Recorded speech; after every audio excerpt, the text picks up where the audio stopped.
આકાશવાણી સમાચાર નિકિતા શાહ વાંચે છે. સૌપ્રથમ મુખ્ય સમાચાર. પ્રધાનમંત્રી નરેન્દ્ર મોદી આગ્રા ખાતે મેટ્રો ટ્રેન સુવિધાના નિર્માણ કાર્યનો આવતીકાલે સવારે વીડિયો માધ્યમથી શુભારંભ કરાવશે. કેન્દ્ર સરકાર નવા કૃષિ કાયદાનો વિરોધ કરી રહેલા ખેડૂત સંગઠનો સાથે બુધવારે છઠ્ઠા તબક્કાની વાતચીત કરશે. નીતિ આયોગે જણાવ્યું છે કે નાણાકીય વર્ષ 2021-22ના અંત સુધીમાં ભારતનો આર્થિક વિકાસ કોવિડ-19 પહેલાના સ્તરે પહોંચી જશે.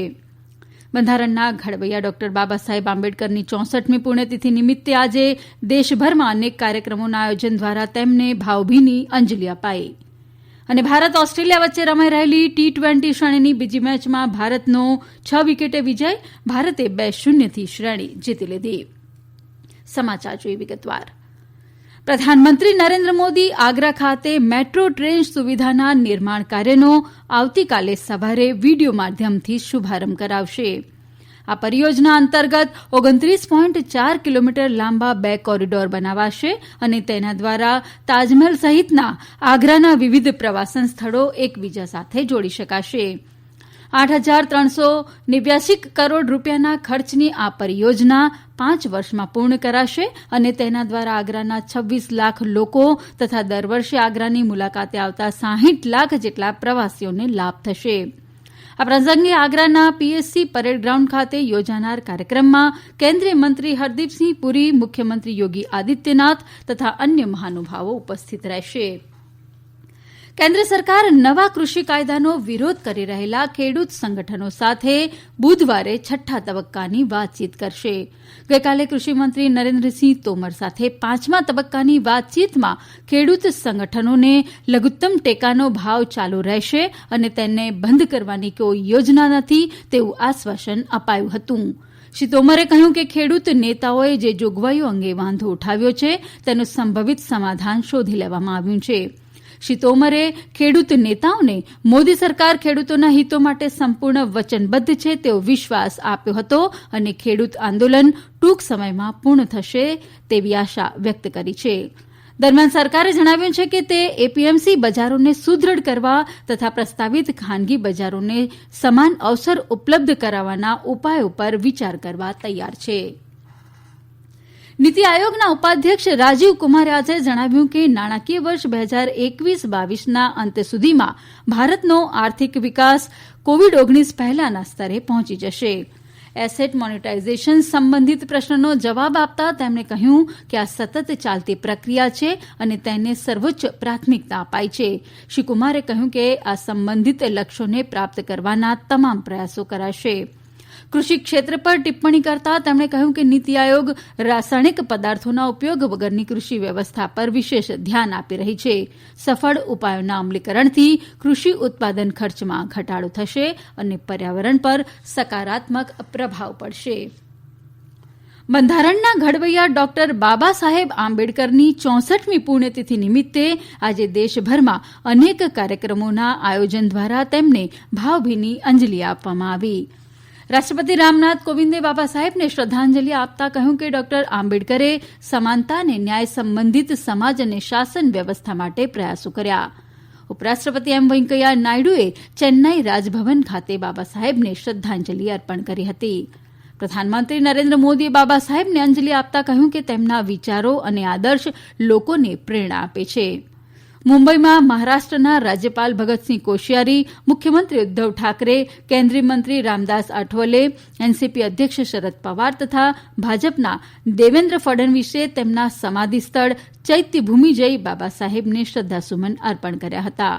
ઉત્તરપ્રદેશના મુખ્યમંત્રી યોગી આદિત્યનાથે લખનૌ ખાતે આયોજિત કાર્યક્રમમાં બાબા સાહેબને શ્રદ્ધાંજલિ આપી હતી. આ સમાચાર આપ આકાશવાણી પરથી સાંભળી રહ્યા છો. વધુ સમાચાર કોરોના અંગેના આ સંદેશ બાદ. કોવિડથી બચવાના મહત્વપૂર્ણ 3 ઉપાય: માસ્ક પહેરો, 2 ગજનું સલામત અંતર જાળવો અને હાથ સાફ રાખો.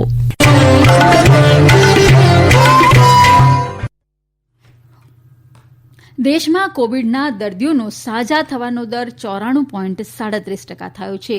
દેશમાં સતત 9મા દિવસે નવા કેસોની સરખામણીએ કોવિડના દર્દીઓની સાજા થવાની સંખ્યા વધી છે. દેશમાં અત્યાર સુધીમાં સાજા થયેલા દર્દીઓનો આંક 91,07,718 થયો છે, જ્યારે કુલ કેસોની સંખ્યા 96,51,626 થઈ છે. દેશભરમાં હાલ 4,01,277 દર્દીઓ સારવાર હેઠળ છે, જ્યારે કોવિડથી મૃત્યુ પામનારનો કુલ આંક 1,40,268 થયો છે. ગુજરાતની વાત કરીએ તો ગુજરાતમાં કોવિડના દર્દીઓનો સાજા થવાનો દર 91.35% થયો છે. અત્યાર સુધીમાં રાજ્યમાં 2,12,000 દર્દીઓએ કોરોનાને મ્હાત આપી છે. અમારા સંવાદદાતા જણાવે છે કે ગુજરાતમાં આજે 1,455 નવા દર્દીઓ નોંધાતા કુલ દર્દીઓની સંખ્યા 2,18,788 થઈ છે. આજે સૌથી વધુ 291 કેસ અમદાવાદ, 199 સુરત અને 133 વડોદરા શહેરમાં નોંધાયા છે. રાજ્યભરમાં હાલ 14,695 દર્દીઓ સારવાર હેઠળ છે. આજે વધુ 17 દર્દીઓના મોત સાથે રાજ્યનો કુલ મૃત્યુઆંક 4,081 થયો છે. આયુષ ઉત્પાદનોના નિકાસને પ્રોત્સાહન આપવા વાણિજ્ય ઉદ્યોગ મંત્રાલય અને આયુષ મંત્રાલયે એક નિકાસ સંવર્ધન પરિષદ બનાવવાનો નિર્ણય કર્યો છે. વાણિજ્ય ઉદ્યોગ મંત્રી પિયુષ ગોયલ તથા આયુષ મંત્રી શ્રીપદ નાઇકે શુક્રવારે આયુષ વેપાર અને ઉદ્યોગની સંયુક્ત સમીક્ષા કર્યા બાદ આ નિર્ણય લીધો છે. આયુષ ક્ષેત્રમાં નિકાસ વધારવા, મૂલ્ય તથા ગુણવત્તાને પ્રતિસ્પર્ધી બનાવવા બંને મંત્રાલયે સાથે મળીને કામ કરશે તેવો નિર્ણય પણ કરાયો છે. ઉલ્લેખનીય છે કે શુક્રવારે વર્ચ્યુઅલ માધ્યમથી યોજાયેલી આ સમીક્ષા બેઠકમાં આયુષ વેપાર ઉદ્યોગ સાથે જોડાયેલા 50 જેટલા પ્રતિનિધિઓ તથા 2,000 જેટલા હિસ્સેદારોએ ભાગ લીધો હતો. ભારત ઓસ્ટ્રેલિયા વચ્ચે રમાઈ રહેલી T20 શ્રેણીની સિડની ખાતે રમાયેલી બીજી મેચમાં આજે ભારતનો 6 વિકેટે વિજય થયો છે. મેચમાં ઓસ્ટ્રેલિયાએ પ્રથમ બેટિંગ કરતા 20 ઓવરમાં 5 વિકેટે 194 રન બનાવ્યા હતા. ઓસ્ટ્રેલિયા તરફથી મેથ્યુ વેડે 58, સ્ટીવ સ્મિથે 46 રન કર્યા હતા, જ્યારે ભારતના ટી નટરાજને 2 અને શાર્દુલ ઠાકુર અને ચહલે 1-1 વિકેટો ઝડપી હતી. જવાબમાં ભારતે 19.4 ઓવરમાં 4 વિકેટે 195 રન કરી મેચ જીતી લીધી હતી. ભારત તરફથી શિખર ધવને 56, હાર્દિક પંડ્યાએ 42 અને વિરાટ કોહલીએ 40 રન બનાવ્યા હતા. આ સાથે ભારતે 3 મેચની શ્રેણીમાં 2-0થી સરસાઈ મેળવી છે. હાર્દિક પંડ્યાને મેન ઓફ ધ મેચ પુરસ્કાર અપાયો હતો. શ્રેણીની ત્રીજી અને આખરી મેચ 9મી ડિસેમ્બરે રમાશે. આંધ્રપ્રદેશના રાજ્યપાલ બિશ્વભૂષણ હરિચંદને પશ્ચિમ ગોદાવરી જિલ્લાના એલુરુ શહેરમાં અચાનક મોટી સંખ્યામાં લોકો બીમાર પડવા અંગે ચિંતા વ્યક્ત કરી છે. તેમણે હોસ્પિટલમાં સારવાર લઈ રહેલા લોકોની ખબર પૂછી હતી અને સંબંધિત અધિકારીઓને તુરંત પગલાં લેવા તથા આવશ્યક સારવાર ઉપલબ્ધ કરાવવા નિર્દેશ આપ્યા છે. શ્રી હરિચંદને અધિકારીઓને આ ઘટનાના કારણોની તપાસ કરવા તથા નિષ્ણાતોની સલાહ લેવા કહ્યું છે તથા લોકોમાં જાગૃતતા ફેલાવવા નિર્દેશ આપ્યા છે. ભારતીય જનતા પક્ષના અધ્યક્ષ જેપી નડ્ડાએ ભાજપ શાસિત રાજ્યોના મંત્રીઓ, સાંસદો, ધારાસભ્યો અને નેતાઓને લોકોની વચ્ચે જઈ કેન્દ્ર તથા રાજ્ય સરકારોના વિકાસ કાર્યોની જાણકારી આપવા જણાવ્યું છે. શ્રી નડ્ડાએ ઉત્તરાખંડના વિભિન્ન પ્રમુખ જૂથોની બેઠકને સંબોધિત કરતા કહ્યું કે તેઓએ રાજ્ય વિધાનસભા ચૂંટણી પર ધ્યાન કેન્દ્રિત કરવું જોઈએ. શ્રી નડ્ડાએ ઉત્તરાખંડના મુખ્યમંત્રી ત્રિવેન્દ્રસિંહ રાવત સાથે પણ બેઠક કરી હતી. શ્રી નડ્ડા આવતીકાલે પક્ષના સહયોગી સંગઠનોના નેતાઓને મળી રાજ્યમાં પક્ષને વધુ મજબૂત કરવા અંગે વાતચીત કરશે. મુંબઈના લાલબાગ વિસ્તારમાં આજે સવારે ગેસ સિલિન્ડર ફાટવાની ઘટનામાં 12થી વધુ લોકો ઘાયલ થયા છે.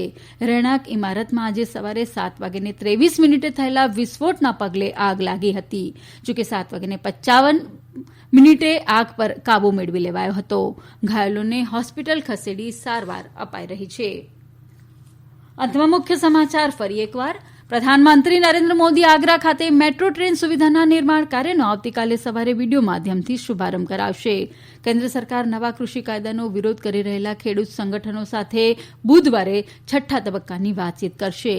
નીતિ આયોગે જણાવ્યું છે કે નાણાકીય વર્ષ 2021-22ના અંત સુધીમાં ભારતનો આર્થિક વિકાસ કોવિડ-19 પહેલાના સ્તરે પહોંચી જશે.